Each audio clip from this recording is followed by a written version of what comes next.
आज हम डिस्कस करने वाले हैं some basic concepts of chemistry के एक्सरसाइज का क्वेश्चन नंबर 3 जिसमें हमसे पूछा गया है कि हमें एम्पिरिकल फॉर्मूला फाइंड आउट करना है जब हमें कुछ इन्फॉर्मेशंस गिवन है कि जो भी उस फॉर्मूला को फॉर्म कर रहे हैं उसके अंदर एटम्स जो प्रेजेंट है वो कितने कितने परसेंटेज में है।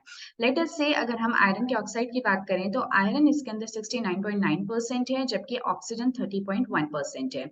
तो पहली बात तो हमें इन्फॉर्मेशन परसेंटेज में गिवन है, हमें इसको क्या करना पड़ेगा, हमें इसको ग्राम्स में लेकर आना पड़ेगा आउट ऑफ 100, ये मानते हुए कि अगर टोटल मास मेरे फॉर्मूला का 100 है तो उसमें 69.9 आयरन होगा और 30.1 ग्राम्स उसके अंदर डाइऑक्सीजन होगा। एक और बात, एम्पिरिकल फॉर्मूला क्या होता है? एम्पिरिकल फॉर्मूला किसी भी केमिकल फॉर्मूला की सबसे सिंपलेस्ट फॉर्म होती है। फॉर एन एग्जांपल अगर मैं H2O2 की बात करूं तो ये एक पर ऑक्साइड है, राइट? ये इसका एक्चुअल फॉर्मूला है जिसको कि हम क्या कहेंगे, मॉलिक्यूलर फॉर्मूला।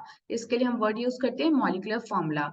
बट अगर इसी को ही मैं सबसे सिंपलेस्ट वर्जन में लेकर आऊं, सिंपलेस्ट होल नंबर में, तो हम इसको कैसे लिख सकते हैं? HO, बिकॉज 2 से 2 कैंसिल हो जाएगा, 1:1 रेशियो में आ जाएगा, तो इसी को हम कहेंगे एम्पेरिकल फॉर्मूला। एक और एग्जाम्पल मैं आपको देती हूँ ताकि आपको अच्छे से क्लियर हो जाए। जैसे कि अगर हम बात करते हैं ग्लूकोज की C6H12O6 की, तो ये तो हो गया एक्चुअल फॉर्मूला या फिर मॉलिक्यूलर फॉर्मूला। बट अगर इसी के एम्पिरिकल फॉर्मूला की बात की जाए तो आप सभी जानते हो सिंपलेस्ट रेशियो में लेकर आएंगे तो ये क्या बन जाएगा, ये हो जाएगा आपका C1H2O, है ना? तो इसको हम कहेंगे एम्पिरिकल फॉर्मूला जिसमें कि वो सबसे सिंपलेस्ट रेशियो में है।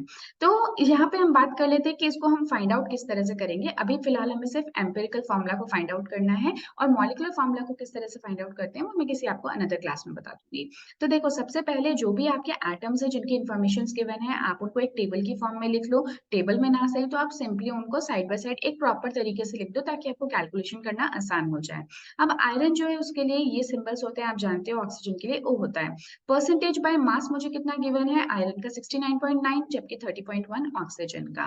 ठीक है, अब एटॉमिक मासेस आपको इनके पता ही है, इसका ऑलमोस्ट 56 के आसपास होता है और ऑक्सीजन का 16 होता है। तो जो भी इनका परसेंटेज मास आपको गिवन है उनको आपको डिवाइड करना है एटॉमिक मास से। तो अब मैंने क्या किया, इसको डिवाइड कर दिया इससे, यानी कि मास को, परसेंटेज मास को एटॉमिक मास से, तो मुझे कुछ वैल्यू मिली। एग्जैक्टली इसी तरह से हमने ऑक्सीजन के लिए भी किया तो यहाँ पे भी मुझे कुछ वैल्यू मिली। बट इससे मुझे कोई समझ में नहीं आ रहा कि क्या प्रोपोर्शन इनका होना चाहिए। सो फॉर दैट रीजन हम क्या करेंगे, जो भी वैल्यू छोटी होती है, क्योंकि हमें क्या करना है, इनको सिंपलेस्ट होल नंबर रेशियो में कन्वर्ट करना है, तो इन दोनों में से जो भी वैल्यू छोटी है, जैसे कि इस केस में 1.25 है, तो हम दोनों ही वैल्यूज को 1.25 से डिवाइड कर देंगे सो दैट कि हमारे पास एक सिंपलर फॉर्म, एक सिंपलर रेशियो आ जाए।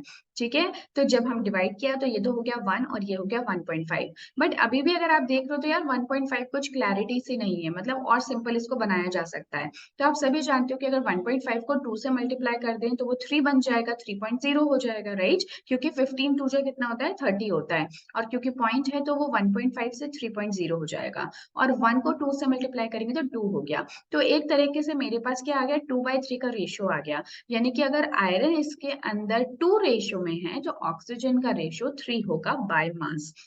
बट अगेन मैं आपको बता दूं कि ये तरीका तो हुआ एम्पिरिकल फॉर्मूला निकालने का। हालांकि जब आप इसका मॉलिक्यूलर फॉर्मूला निकालोगे तो भी Fe2O3 ही आएगा। बट उसके लिए आप क्या करते हो ना, जब आपको मॉलिक्यूलर फॉर्मूला निकालना होता है, अगर वो निकालना चाहते हो तो आपको हमेशा इसके मास की इंफॉर्मेशन गिवन होगी कि एक्चुअल जो फॉर्मूला है उसका मास कितना है। तो बस आपको n की वैल्यू निकालनी होगी। n एक नंबर है जिसको कि अगर एम्पिरिकल फॉर्मूला से मल्टीप्लाई कर दिया जाए तो मॉलिक्यूलर फॉर्मूला मिल जाएगा।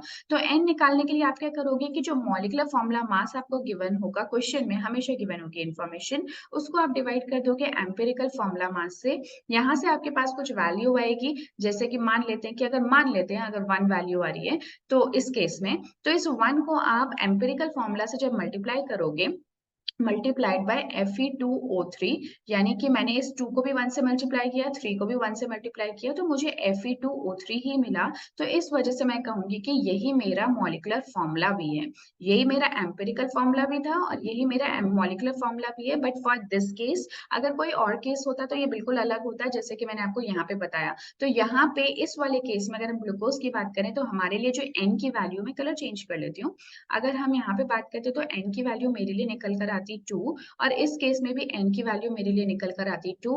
तो जो भी मेरा एम्पिरिकल फॉर्मूला था उसमें अगर मैं 2 से मल्टीप्लाई करती थी तो मुझे इस तरह से मॉलिक्यूलर फॉर्मूला मिल जाता और इसके मास की इन्फॉर्मेशन मुझे ऑलरेडी गिवन होती, उसी की हेल्प से मैंने n की वैल्यू 2 निकाली होती। आई होप कि आपको ये चीज़ समझ में आ गई होगी, बट अगर फिर भी आपको थोड़ा-सा कंफ्यूजिंग लग रहा है, तो आप एक बार ये स्टेप्स देख सकते हैं, इसी वीडियो को एक बार वापस से सुन सकते हैं। आई एम श्योर कि एक बार और सुनने पर आपको क्लैरिटी हो जाएगी कि मैंने आपको क्या-क्या बातें बताई हैं। So with this I would like to end this session. Next class में मिलेंगे 4th क्वेश्चन के साथ में। Till then take care, good bye.